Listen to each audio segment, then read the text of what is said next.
Shalom, perkenalkan nama saya Andre Langoy, saya mahasiswa STT Rumah Murid Kristus, Prodi Pendidikan Agama Kristen semester 5. Dan pada saat ini saya akan menyelesaikan tugas video dari dosen pengampu kami, yaitu Bapak Pendeta Dr. David Livingstone Araro, dengan mata kuliah Spiritualitas 1 dengan judul materi yaitu Visi dan Panggilan dalam Pelayanan. Nah, dalam kehidupan orang percaya tentunya ada visi dan panggilan dalam pelayanan ketika kita hidup untuk melayani Tuhan. Nah, apa sebenarnya fungsi ketika kita dipanggil untuk melayani Tuhan? Fungsi yang pertama yaitu menemukan panggilan menolong kita menjadi seorang yang sangat berguna. Itu kita bisa lihat di dalam kitab 1 Korintus 12 ayat 14 sampai ayat yang ke-18. Tentunya ketika kita dipanggil untuk melayani Tuhan, kita harus memiliki spiritual gift, yaitu karunia rohani, heart, yaitu hati yang rindu untuk melayani, ability, yaitu kemampuan dalam hal apapun, terlebih dalam pelayanan, personality, yaitu memiliki kepribadian yang baik, terlebih dalam bersosial dengan orang lain, dan experience, yaitu pengalaman pribadi yang bisa kita bagikan bagi orang lain, baik itu pengalaman rohani yang pernah kita alami bersama dengan Tuhan. Fungsi yang kedua, menemukan panggilan akan menolong kita menjadi orang yang tidak merusak. Itu kita bisa lihat di dalam kitab 2 Tawarik 26 ayat 16 sampai ayat yang ke-19. Dan fungsi yang ketiga, menemukan panggilan akan memberi rasa berarti dalam hidup kita. Itu bisa kita lihat di dalam kitab Matius 11 ayat 28 sampai ayat yang ke-29, di mana kita akan memiliki hati yang mengasihi sesama, terlebih mengasihi Tuhan.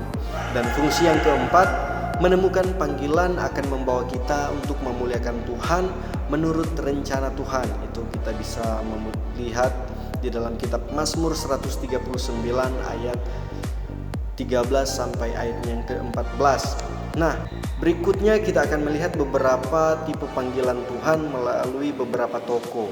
Yang pertama yaitu belajar dari Nabi Yesaya. Nah, Nabi Yesaya ini memiliki latar belakang yang kurang diketahui dalam Alkitab, dan dia hanya disebut sebagai Yesaya bin Amos. Nah, Nabi Yesaya ini adalah orang biasa dan tidak memiliki darah Lewi, dan bukan juga berasal dari keturunan Nabi.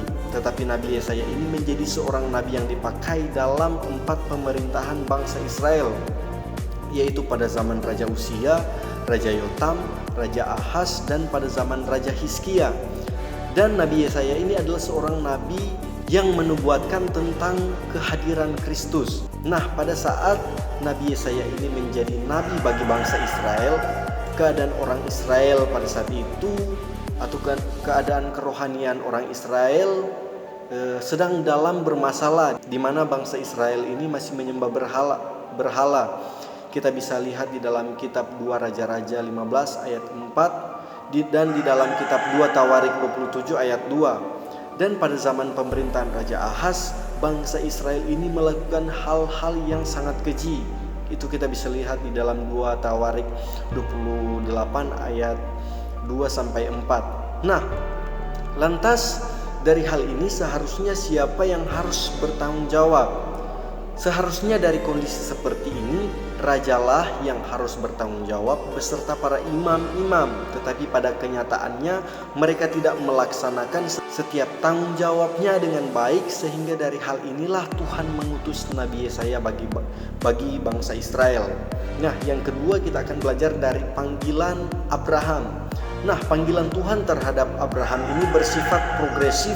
Itu kita bisa lihat di dalam kitab Kejadian 12 ayat 1, ayat 6 dan 7. Firman Tuhan berkata, "Berfirmanlah Tuhan, Abram, pergilah dari negerimu dan dari sanak saudaramu dan dari rumah bapamu ini ke negeri yang akan kutunjukkan kepadamu." Ayat 6 sampai ayat ke-7 firman Tuhan berkata, Abram berjalan melalui negeri itu sampai ke suatu tempat dekat Sikem, yakni pohon terbantin di More. Waktu itu orang Kanaan diam di negeri itu. Ketika itu Tuhan menampakkan diri kepada Abram dan berfirman, "Aku akan memberikan negeri ini kepada keturunanmu." Maka didirikannya di situ mezbah bagi Tuhan yang telah menampakkan diri kepadanya. Nah, dari hal ini kita bisa melihat bahwa panggilan Tuhan kepada Abraham itu bersifat progresif atau berjalan maju ke depan. Nah, demikianlah tugas video mengenai visi dan panggilan Tuhan dalam pelayanan. Tuhan Yesus Kristus memberkati.